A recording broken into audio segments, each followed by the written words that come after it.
Hey, thanks for joining us on part 2 of my testimony.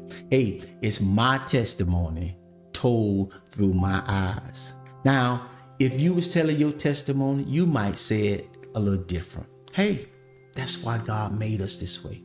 My testimony is my testimony. It's not to offend nobody. It's not to make nobody seem to be less important. That's not what it's about. It's about telling the world that Jesus has a purpose for your life.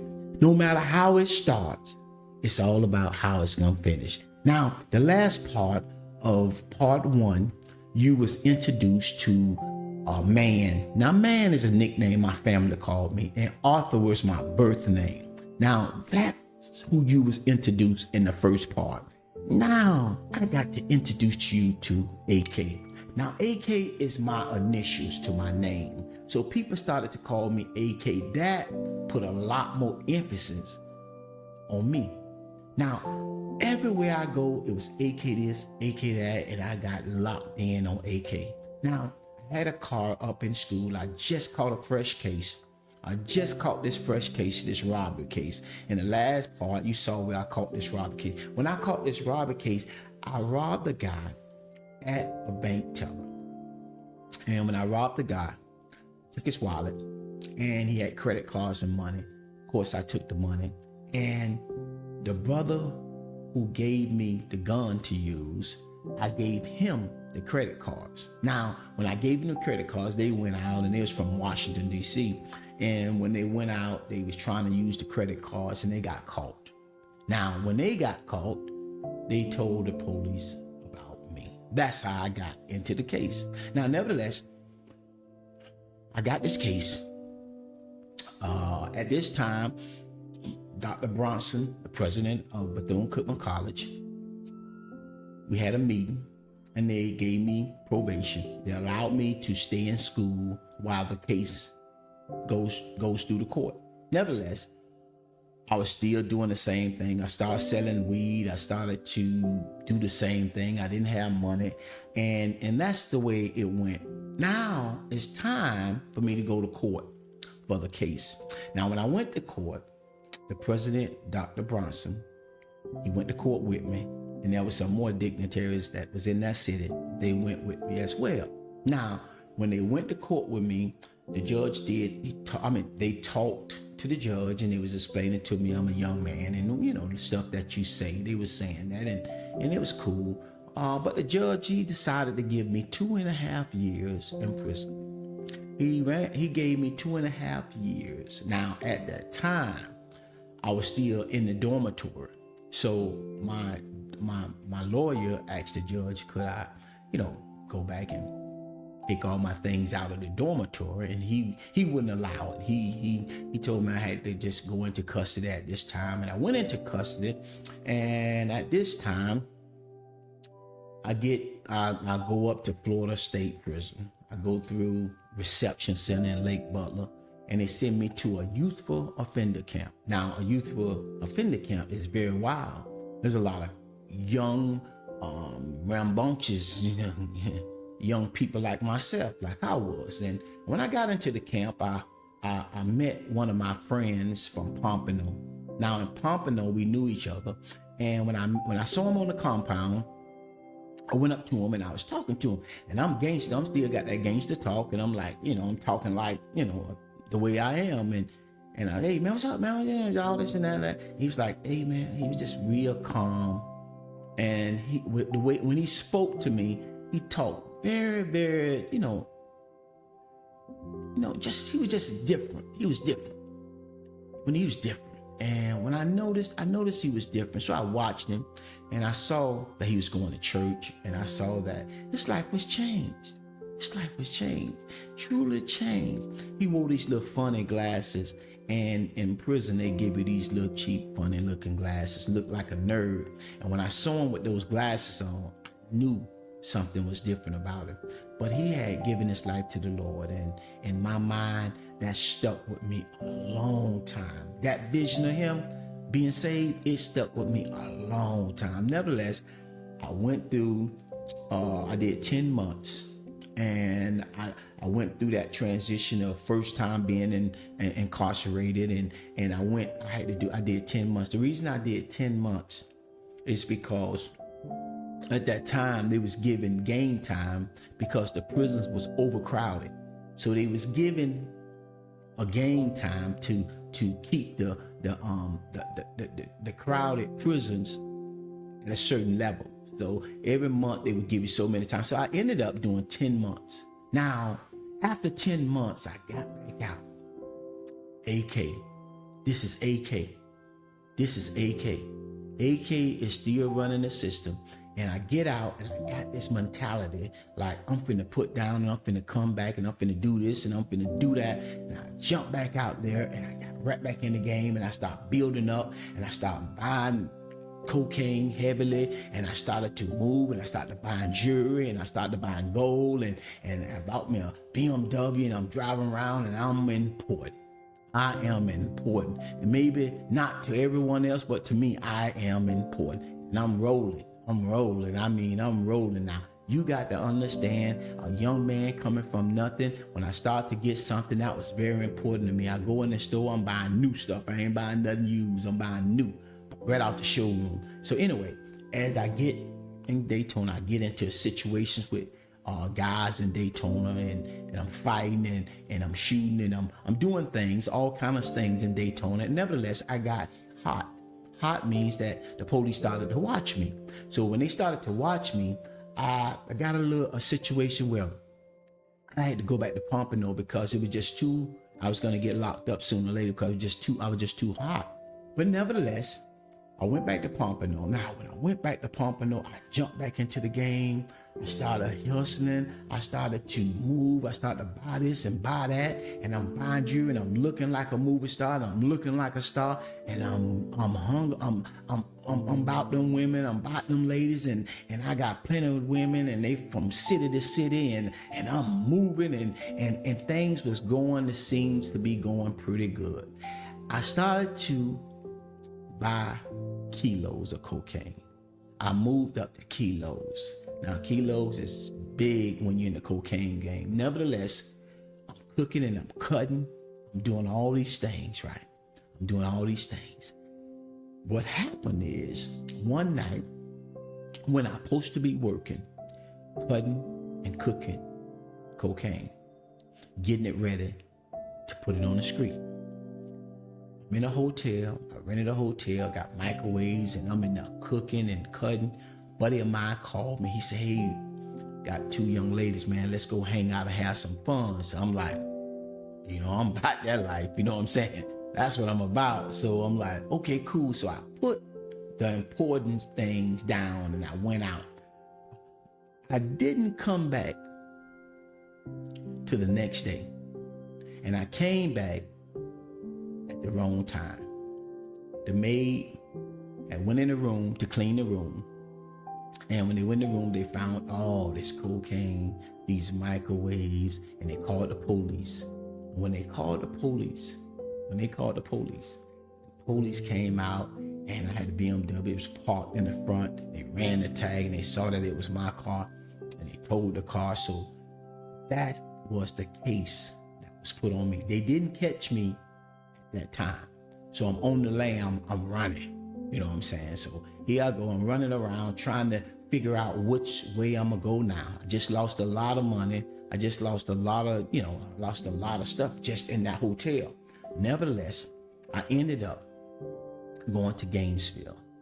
When I went to Gainesville, my mom was in Gainesville. You remember in part one, my mom was in Gainesville.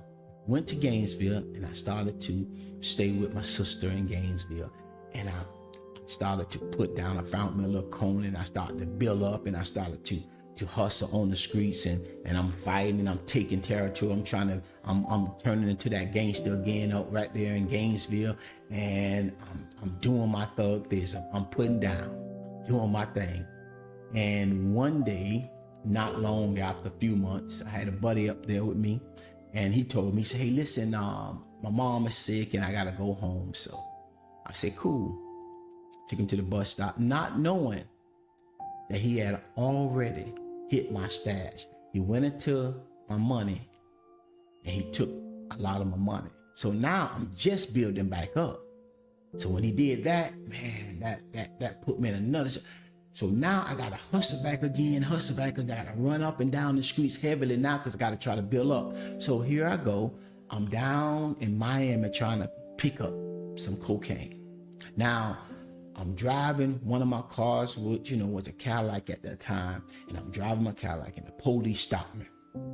Now, when the police stopped me, you got to understand, I already had an alias that I used, so it wasn't no big deal at the time for him to stop me because I was gonna tell him put this alias on it.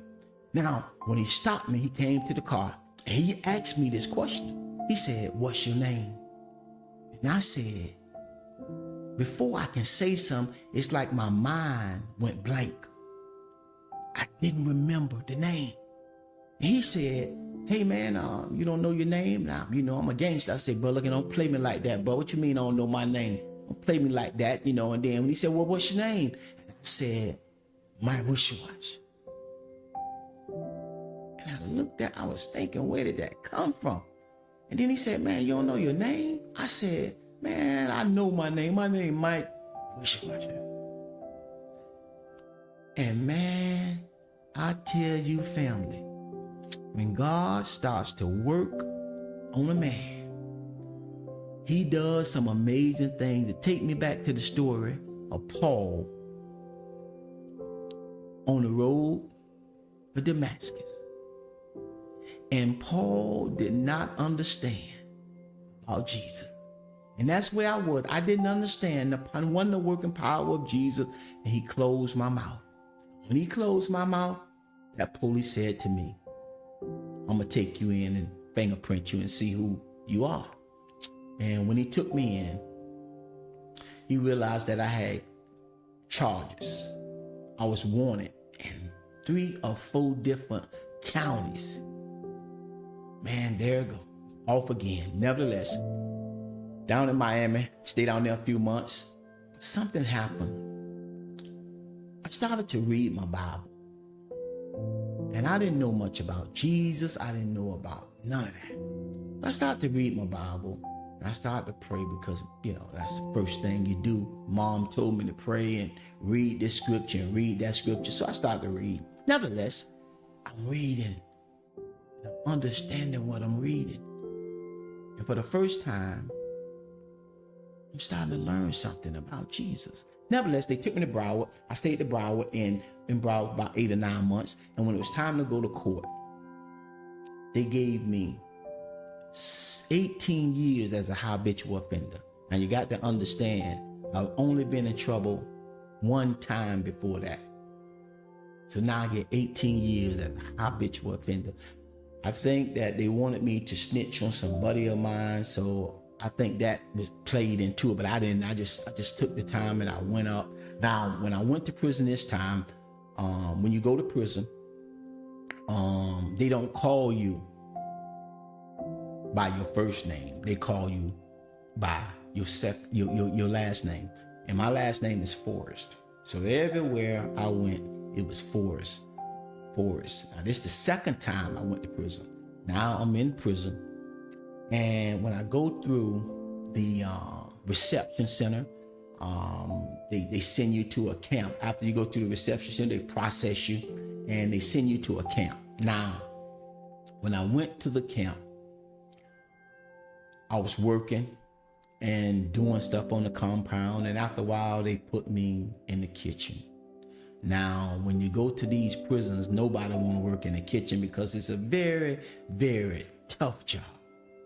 A very tough job. Because you got to really work in the kitchen. Some other jobs you don't have to work, but in the kitchen you got to work. But nevertheless, they put me in the kitchen, and the supervisor that was in that kitchen, they put me in this window. Now, in this window is where the inmates eat and put their trays, the trash in the trays in that window. Every window I ever went to in prisons was stacked up with trays because the guy behind the window, he really didn't want to work, so he was moving very slow with those trays. And every window you go to, it was stacked. with trade, stacked with trade. Because, like I said, the guy just moving slow. Now, they put me in the window. I didn't know that. Never really worked like that. But I said this to myself. I said, when I get in this window, not one tray is going to be stacked in my window. Not one. And man, every time an inmate threw this trade in the window, I was fast. I had a garbage can on my right, a garbage can on my left. And boy, I would just take that tray, dump it real fast, stack it. Dump it real fast, stack it. And man, after I was stacking, I was working. And man, those trays weren't stacked in my window. But I found out something. This where my life, this changed me. Because I found out that I could work. That window showed me something about myself. I can work. That I can really work. I probably can hold a job. Nevertheless, I stayed into the window, and I gotta tell you this. As I was in prison, my mom, and if you saw part 1, you understood that my mom was in Gainesville, so she wasn't directly there with me at the time when I was growing up. And when I got into trouble, my mom came and bonded me out. And when she bonded me out, you gotta understand, I had been living on my own, and I didn't think that nobody was gonna come and do anything for me. But my mom, she bonded me out back then. And so when I went to prison, my mom came once a month. You got to understand something. That blew my mind, because I never thought that nobody really cared. Because I had been living in this world and with nobody. But my mom came once a month, and we sat there. We built this relationship, and she showed me her love was just so needed in my life.